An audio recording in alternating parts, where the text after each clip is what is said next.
Irmãos, a paz do Senhor Jesus. Quero compartilhar com vocês mais um momento aqui da palavra do Senhor. E o interessante é que eu venho vendo nos últimos dias a diferença entre o homem da terra e o homem do céu.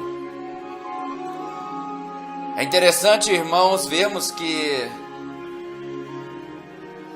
quando Deus chama o homem, Deus o chama para fazer a sua vontade, fazer tudo aquilo que foi-lhe designado, sendo da parte de Deus, visto que o próprio Filho de Deus, ele veio aqui na terra com o propósito de fazer a vontade de Deus. E há uma grande diferença entre o homem da terra e o homem do céu. Primeiro nós vamos ver sobre o homem da terra. E é interessante que no livro de Gênesis capítulo 2, o versículo 7, diz assim: formou o Senhor Deus o homem do pó da terra, e soprou-lhes nas narinas o fôlego de vida, e o homem tornou-se alma vivente. Até então está aí o Senhor Deus tomando o homem do pó da terra e aí soprando nele, nas suas narinas, o fôlego de vida, e aí o homem tornando alma vivente. No mesmo livro de Gênesis capítulo 2, o verso 9 vem dizendo: e o Senhor Deus fez brotar da terra toda qualidade de árvores agradáveis à vista e boas para a comida, bem como a árvore da vida no meio do jardim e a árvore do conhecimento do bem e do mal. E agora nós vemos que Deus, ele dá o alimento para o homem nesse versículo. O Senhor Deus fazendo brotar da terra, toda árvore boa e agradável para comer, para alimentar do homem, para cuidar do homem. O cuidado que Deus está tendo aqui com o homem, para que ele possa se alimentar. Mas também aqui neste versículo nós vemos que Deus também ele cria ali, a árvore da vida, e no meio do jardim a árvore do conhecimento do bem e do mal. E agora no capítulo 2 ainda, no versículo 15, diz assim: tomou, pois, o Senhor Deus o homem e o pôs no jardim do Éden para lavrar e guardar. Olha que nesses 3 versículos nós vemos aí o cuidado de Deus para com o homem, formando, soprando nele o fôlego de vida, para ele que tornasse alma vivente, dando para ele ali uma qualidade de vida com alimentos, para que ele pudesse se alimentar, crescer. E ali naquele versículo também, do capítulo 2, o verso 9, ele coloca ali, algo mais além que o homem pudesse conhecer, que é a árvore do conhecimento do bem e do mal. E aí o Senhor, ele põe o homem no meio do jardim do Éden para lavrar e guardar, como guardião, para cuidar, lavrar, cuidar, zelar daquilo que Deus colocou em suas mãos. E agora, no versículo 22, do mesmo capítulo 2 de Gênesis, nós vemos e da costela que o Senhor Deus lhe tomara, formou a mulher e a trouxe ao homem. A preocupação de Deus é tão grande que Deus, ele vendo que o homem estava só, ele vendo que todos os seres viventes daquela época, eles tinham, né, o seu par, eram casais alegres, felizes, e ali ele olhando para o homem só, triste, né? Aí ele não quer ver o homem triste, ele vai e toma de sua costela depois que ele adormece, e aí ele traz à vida uma disjuntora, uma mulher. A preocupação de Deus é tão grande aqui, tão maravilhosa, que quando nós olhamos Deus cuidando do homem, zelando com o homem, preocupado com o homem.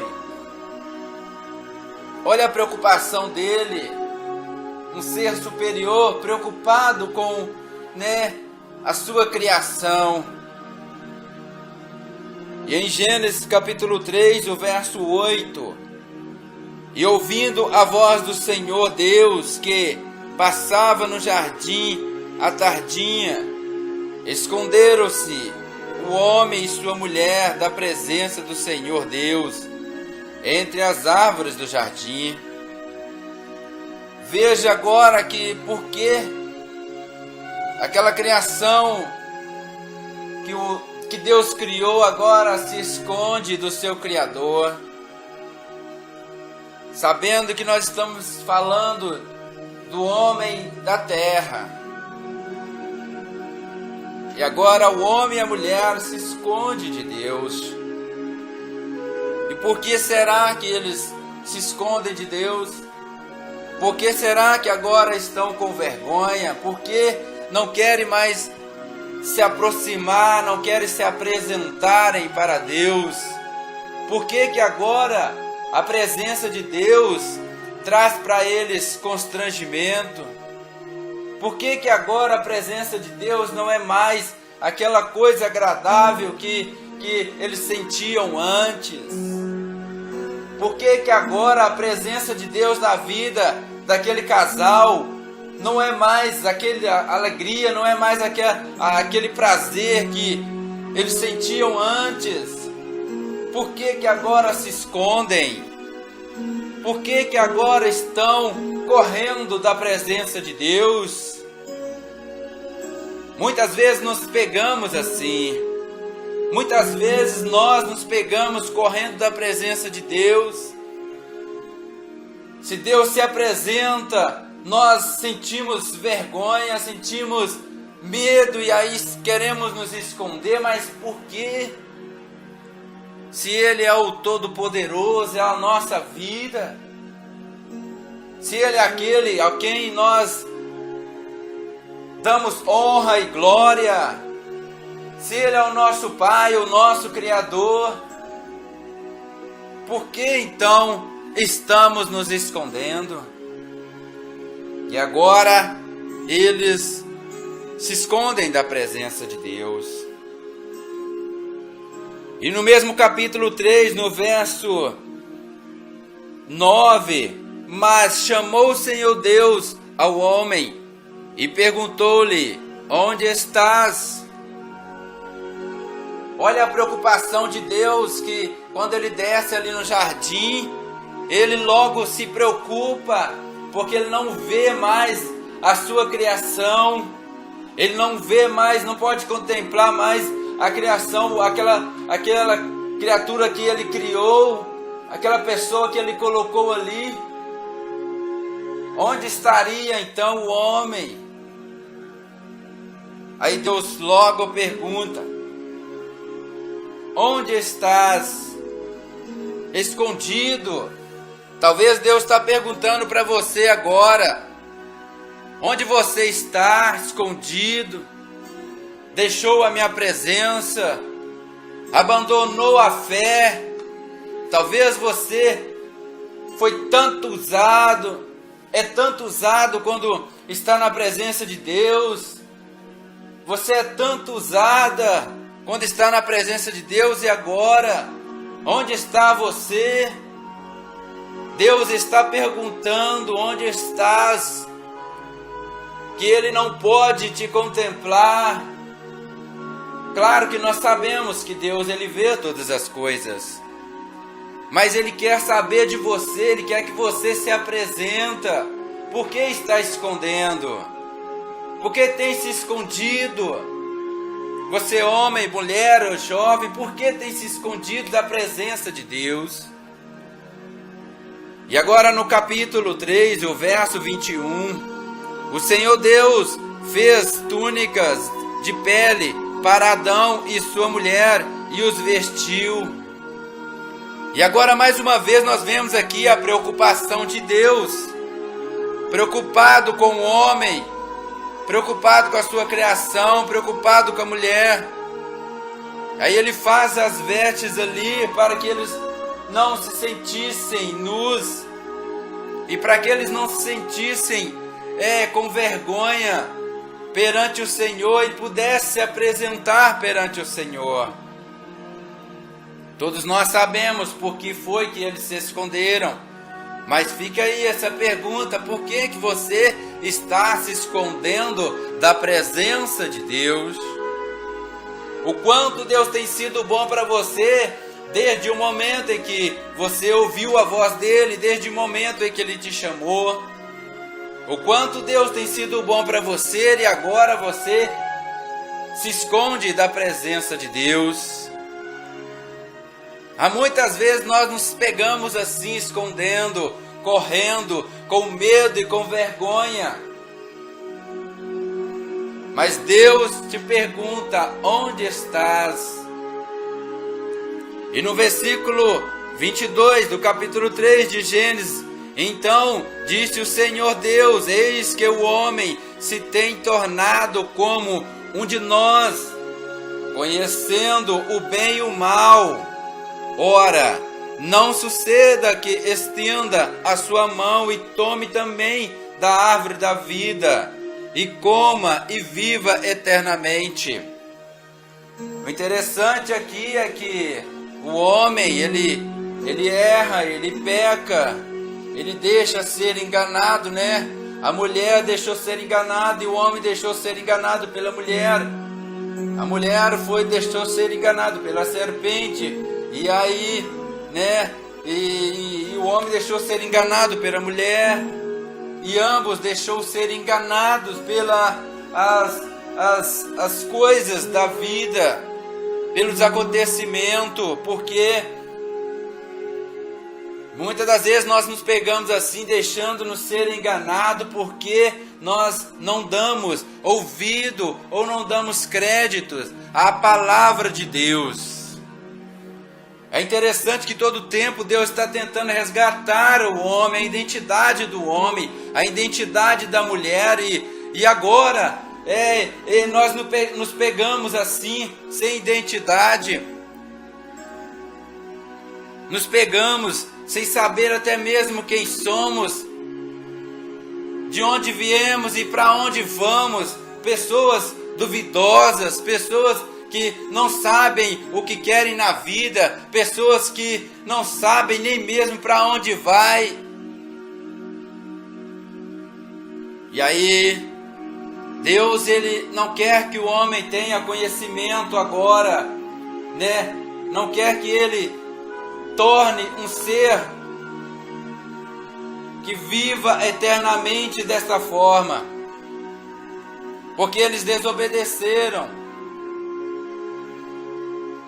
E aí agora eu vejo a preocupação de Deus aqui para com o homem.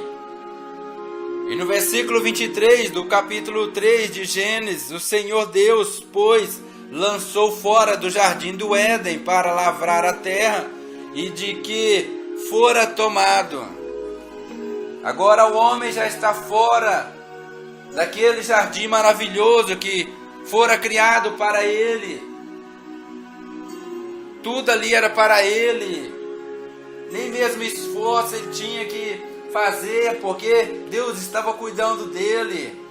E agora ele vai e desobedece a Deus, e aí ele é lançado fora. Em Gênesis capítulo 6, o verso 3 diz: então disse o Senhor: o meu espírito não permanecerá para sempre no homem, porque ele é carne, mas os seus dias serão 120 anos. A preocupação de Deus, sabe, de ter a tua presença no homem é muito grande. Deus preocupava por ele ser de carne, e agora a carne, ela sempre procura as coisas da carne, os prazeres da carne, as vontades da carne, sabendo que a carne ela é perecível e ela leva para o abismo. E agora eu vejo aqui o homem, sabe, ficando sem a presença de Deus, sem o Espírito de Deus. Deus mesmo disse que o Espírito dele não permaneceria no homem por muito tempo, por esta causa. Mas no livro de Gênesis capítulo 6, o verso 5, viu o Senhor que era grande a maldade do homem na terra, e que toda imaginação dos pensamentos do seu coração era má continuamente. E agora aquela criação que Deus criou, sabe, aquela imagem, façamos o homem a nossa imagem e semelhança. Agora Deus vê aquele homem em decadência, aquele homem que deixou ser enganado, e agora aquele homem, sabe, com seu coração cheio de maldade, cheio de rancor, com seus pensamentos ruins, pensamentos de mal, sabendo que Deus ele tem pensamento para nós, pensamento de paz e não de mal. No capítulo 6 ainda, o verso 6, então arrependeu-se o Senhor de ter havido feito o homem na terra, e isso lhe pesou o coração, visto que Deus Todo-Poderoso agora ele se arrepende de ter criado o homem, se arrependeu de ter criado o homem. Pensa bem, um Criador Todo-Poderoso, ele cria ali, né? Ele forma o homem com as suas mãos poderosas, ele forma a mulher, e agora ele vê aquela pessoa formada por ele em decadência, se destruindo nas drogas, no alcoolismo, na prostituição, sabe? Destruindo as pessoas. Este é o mundo que nós estamos vivendo agora. Mas Deus, ele preveu tudo isso. Ele estava temeroso, porque o homem não ia permanecer nele o teu espírito. E o homem sem o Espírito de Deus, ele comete coisas terríveis. É o Espírito de Deus, é o Espírito Santo que convence o homem e a mulher do pecado, do erro, que necessita de mudança, de transformação, de uma vida nova. Mas sem o Espírito de Deus não há convencimento. No capítulo 6, o verso 7, e disse o Senhor: destruirei a face da terra, destruirei da face da terra o homem que criei, tanto homem como animal, e os répteis e as aves do céu, porque me arrependo de haver feito. E agora há um grande arrependimento no coração de Deus. Deus, ele arrependeu. Ele arrependeu de ter criado o homem, e agora ele está prestes a destruir, a limpar a face da terra, por causa da maldade do coração do homem. E aí Deus resolve limpar. Mas Deus, ele acha graça em algumas pessoas. No livro de Gênesis, capítulo 6, o verso 8, Noé, porém, achou graça aos olhos do Senhor. E em Gênesis, capítulo 7, verso 1, depois disso, disse o Senhor a Noé, entra na arca, tu e toda a tua casa, porque tenho visto que és justo diante de mim nesta geração. Então agora nós vemos que as pessoas justas, elas são bem vistas por Deus, mesmo quase toda a geração estando corrompida pela maldade. Se houver alguém justo, Deus vai ver. Se houver alguém com o coração voltado para o Senhor, Deus vai ver. Deus está vendo. E agora Deus começa a cuidar do homem novamente. E aqui eu vejo agora a preocupação de novo de Deus com o homem. E em Gênesis capítulo 7, o verso 5, Noé fez segundo tudo que o Senhor lhe ordenara. E agora eu vejo a obediência aqui. A obediência trouxe àquela família salvação da destruição daquele tempo. Noé fez segundo o que Deus ordenara e ele foi salvo, a família. Essa é a geração dos homens da terra. Homens que Deus criou, formou e agora que teve o seu coração corrompido, deixou-se corrompido pela maldade. E agora eu vejo Deus ele querendo resgatar o homem. Tão interessante que Deus ele preocupa com o homem. E agora nós vamos ver aí o homem do céu. O homem do céu no livro de Lucas capítulo 2, o verso 11. É que vós nasceu hoje na cidade de Davi o Salvador, que é Cristo o Senhor. O livro de Atos capítulo 5, verso 31. Sim, Deus com a sua destra o elevou a príncipe e salvador para dar a Israel o arrependimento e a remissão dos pecados. Em 2 Timóteo capítulo 1, verso 10, e que agora se manifestou o aparecimento de nosso Salvador Cristo Jesus, o qual destruiu a morte e trouxe à luz a vida e a imortalidade pelo Evangelho. O livro de 1 João capítulo 4, o verso 14 diz: e nós temos visto e testificado que o Pai enviou o seu Filho como Salvador do mundo. E aqui até agora, o momento, eu vejo a preocupação de Deus em resgatar o homem, enviando o seu próprio Filho para salvar a humanidade. No livro de Judas, capítulo 1, verso 25, e ao único Deus, nosso Senhor, por Jesus Cristo, nosso Senhor, glória, majestade, domínio, poder, antes de todos os séculos, e agora para todos sempre. Amém. Este é o homem do céu, o próprio Jesus, a quem nós glorificamos e exaltamos, em quem nós servimos, em quem foi resgatado novamente a imagem do Senhor através dele.